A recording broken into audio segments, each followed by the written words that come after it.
Over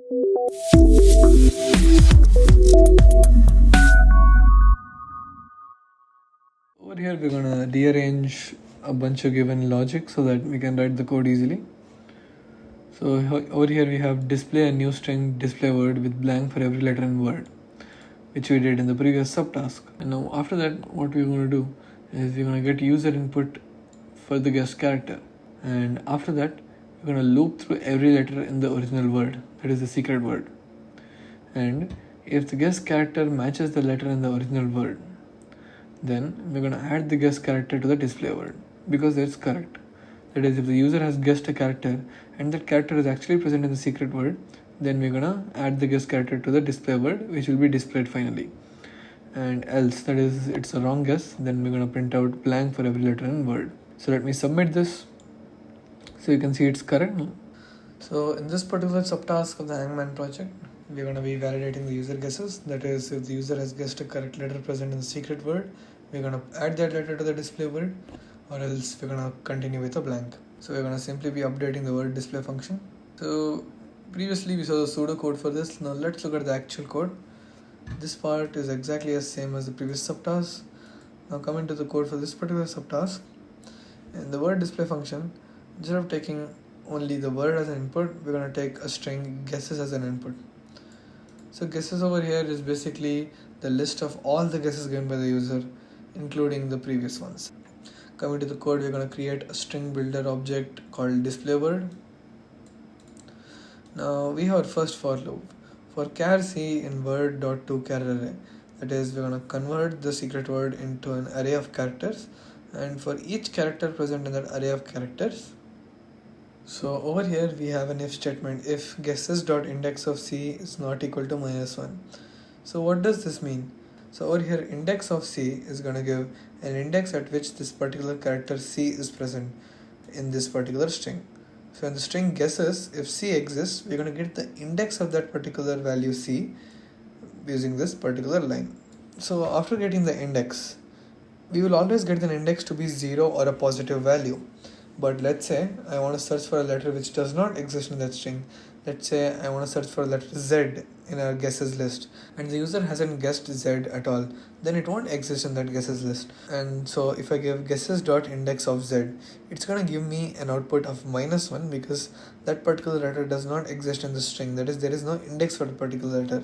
So by this particular condition, what I'm saying is that if a particular letter in the guesses list is same as a particular letter present in the secret word, then I'm going to append the particular letter present and I'm going to append an empty space. So let me break this down more. So let's say I have a word called apple. So for the first iteration, I'll get char c as A because A is the first letter of apple and apple is our secret word. And for A, if guesses.index of A, so let's say I've guessed B and A, so guesses string will look like BA. So if guesses.index of A, so over here index of A will give me 1 and 1 is not equal to -1, then I'm going to append A to the display word and I'm going to append an empty space. So basically what this if block does is it's going to check if a particular letter is present in the secret word and is present in the guesses string, and if it's present in both, then we're going to append that particular letter to the display word and then we're going to append an empty space. And if it's not present, that is, if a particular letter is present in the secret word but it's not present in the guesses string, then we're just going to append a blank space because then it would mean the user hasn't guessed that letter, that's why it's not there in the guesses string. And at last I'm going to convert the display word object to a string and then I'm going to return it to the main function. Coming to the main function, it is exactly the same as the previous subtask. Over here we're going to run an infinite loop using while true, and first we're going to print out word display, that is, we're going to print out the blanks, and then after that we're going to print out guess a character and we're going to take input from the user and then we're going to store it in guess. So over here in this particular for loop, what we are doing is we are appending whatever guess is given right now by the user to the guesses string, which is the string of all the guesses given by the user. So we have for char c in guess2 char array, and if guesses dot index of string dot value of c equal to -1. So what does this particular line mean?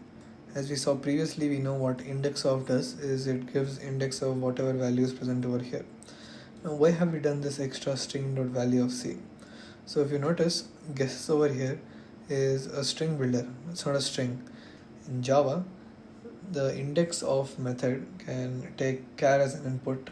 That is, we can take char over here as an input and it can find that index of that particular char.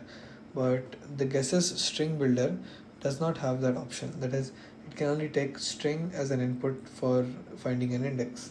That is why over here we're going to convert whatever is present in C as a string, and then we're going to pass it on to guesses.indexOf. Simply because string builder cannot take in char as an input and give index, and string can take char as an input and give index using indexOf. So if this is equal to -1, that is, if it does not exist previously, like let's say the user guesses A and then the user guesses A again, we don't want to add AA in the guesses string because then it would increase the size of guesses by a lot, which would be inefficient. That is why instead we're going to check whether it's repeated or not, and if it's not repeated, then we're going to append it to the guesses string. Let's just run this code once. Let's say I guess a character T. Let me guess O. So you can see I guessed my character because my list of words is pretty small.